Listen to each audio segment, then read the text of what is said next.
stereo soda. If you guys are wearing headphones, it's probably blowing your mind right now.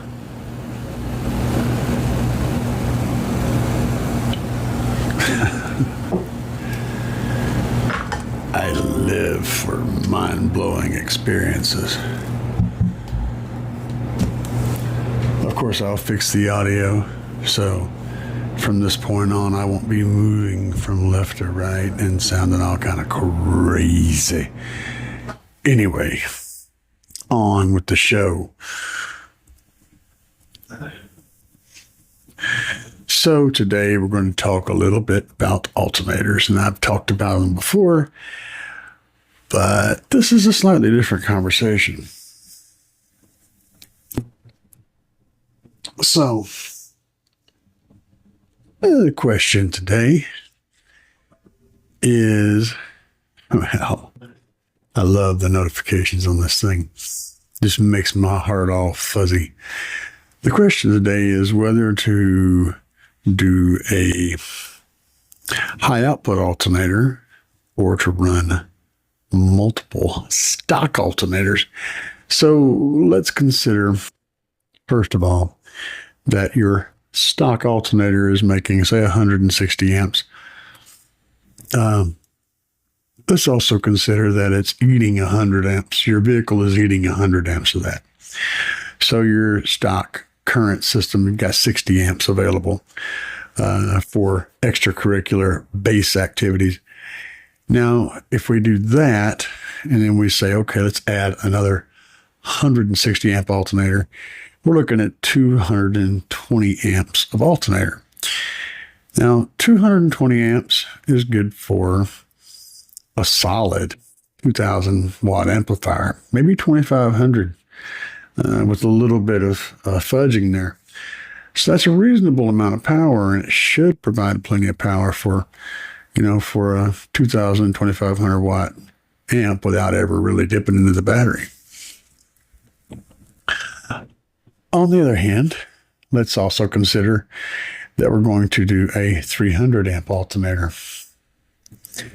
300 amp alternator is also going to be losing 100 amps of power to the vehicle, and we're going to have 200 amps left over. But here's the kicker. See, there's a thing. So we're looking at 220 amps with two stock alternators, or 200 amps with one high output alternator. Then the real problem comes in where the high output alternator is rated at 300 amps at 2,000 RPMs, whereas the two stockers, they're probably also rated there too. But carrying that load over two alternator bodies is going to carry the heat away better. Now let's consider the price factor. So you see how this is not as simple as you thought it was, right? You didn't consider these things. Price factor for a dual alternator setup. Obviously, you already have one alternator, so you don't have to necessarily buy that again. You will need a dual alternator kit of some kind. There are some really inexpensive ones on the internet, and I don't really recommend much of any of them.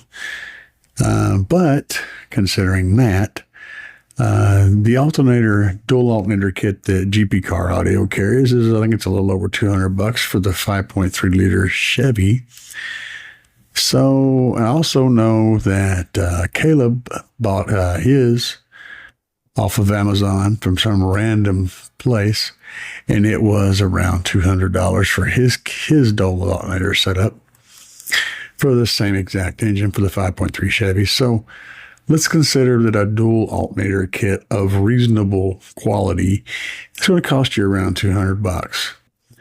Now, what does an alternator cost for a 5.3 liter Chevy?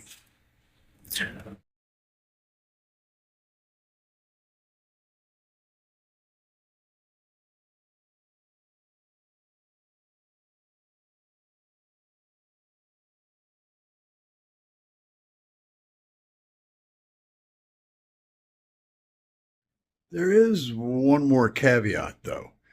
because on the factory alternator, they're going to be charging at, 13.4, 13.8, whatever it charges at. And on the high output alternator is probably going to be charging at like 14.4. So you're going to effectively get more power into your batteries, but at what cost?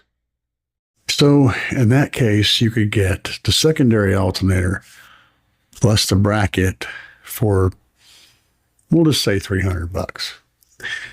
On a 300 amp alternator, you're probably looking at $300 to $600. So again, prices are similar, but there's more. But wait, there's more. So the prices are similar. If you're if you're buying a really good power for money high output alternator, you find a good deal like a JS or Brand X or even Electrical or any one of these guys, and get a reasonably good equipment for a reasonable price. You're at $300 for a high output alternator. Do you guys agree with that? I think you probably do. I think it's pretty good accuracy. And you could probably get into the dual alternator setup with your existing alternator plus a new one with the bracket for about $300. So price to pound to pound, very similar. But there's other things to consider. We're going to do that now. First of all, as an alternator heats up, and it does heat up, but as it heats up, it tends to produce less power. Because we all know that whenever you apply heat to a substance, it increases its resistance. And so it's going to go up. And as the resistance goes up, that'll also make more heat, which makes more resistance. And there comes a point where the alternator will literally just turn off because it gets too hot. It's not going to work anymore. So heat in electronics is bad. Those two things equal bad, always. So having dual surfaces for two alternators with two fans, two chunks of metal to get rid of heat is going to produce the same amount of power. We've already determined that they're very similar.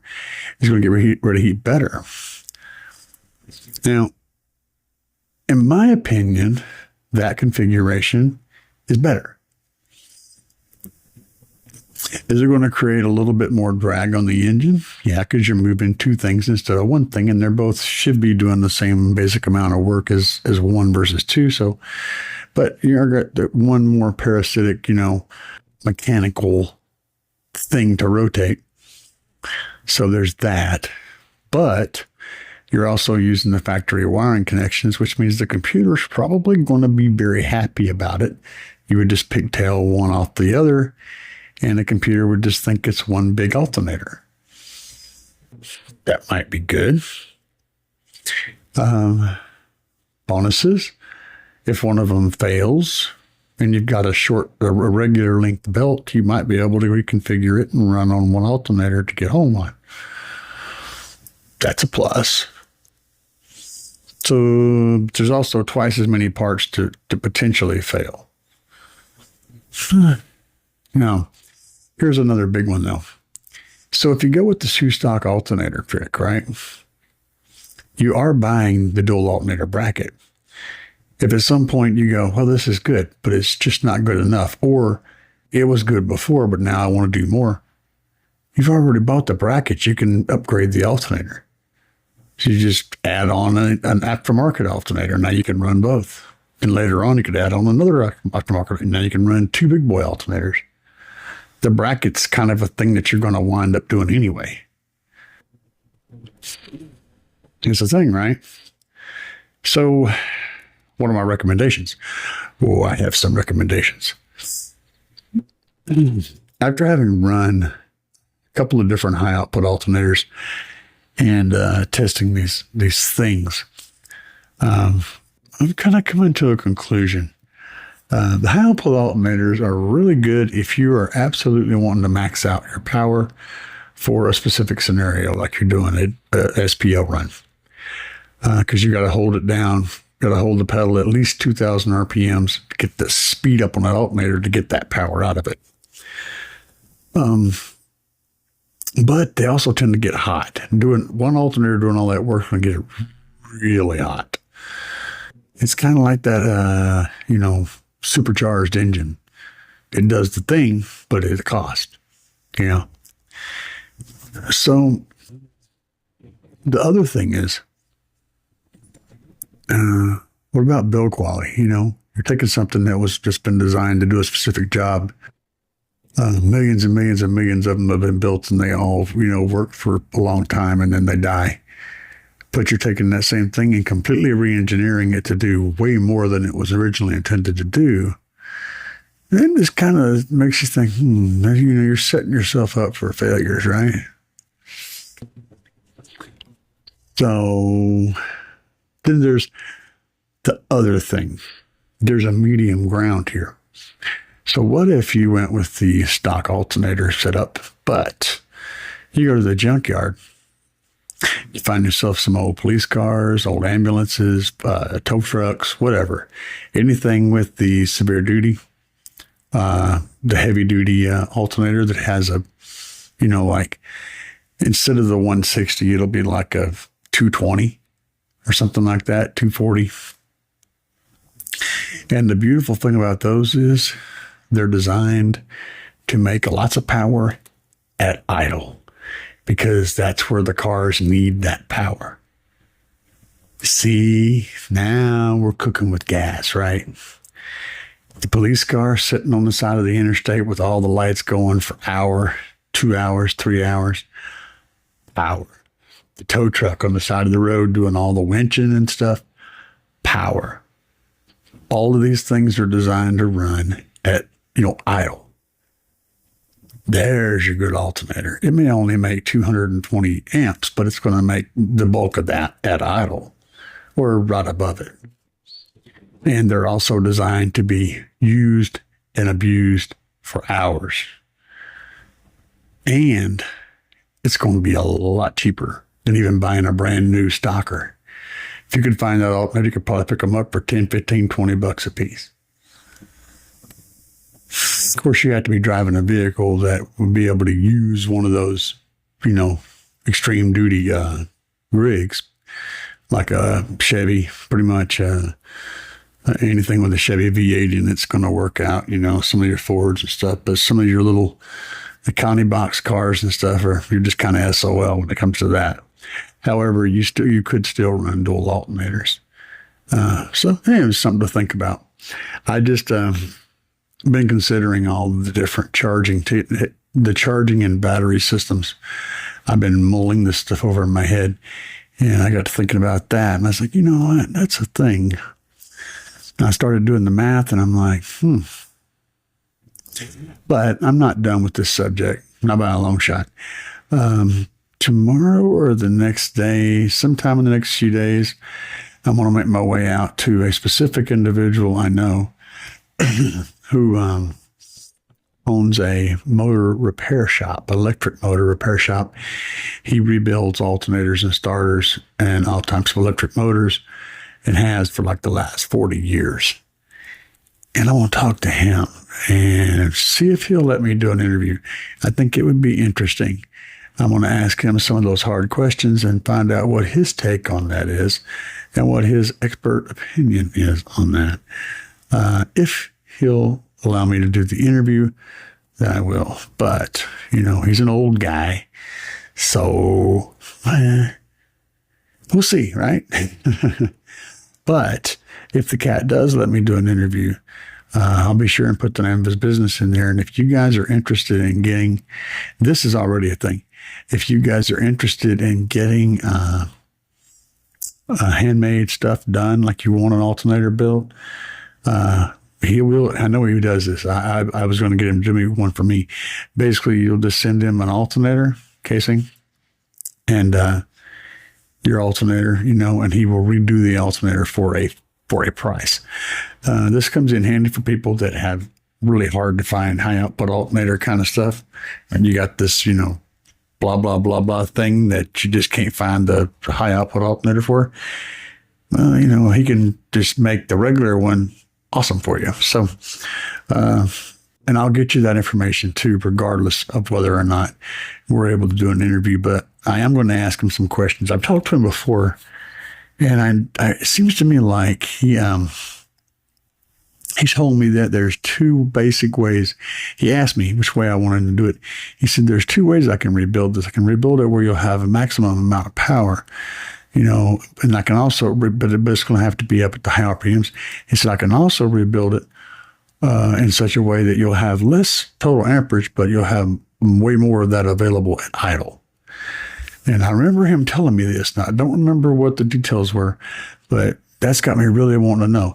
And I started looking on the internet, trying to find more information about the possibility of how you build it one way or the other to enhance those characteristics, right? And I can't find anything. So we're going to have to skip the internets and go straight to the old guy and find out what he knows that I don't know.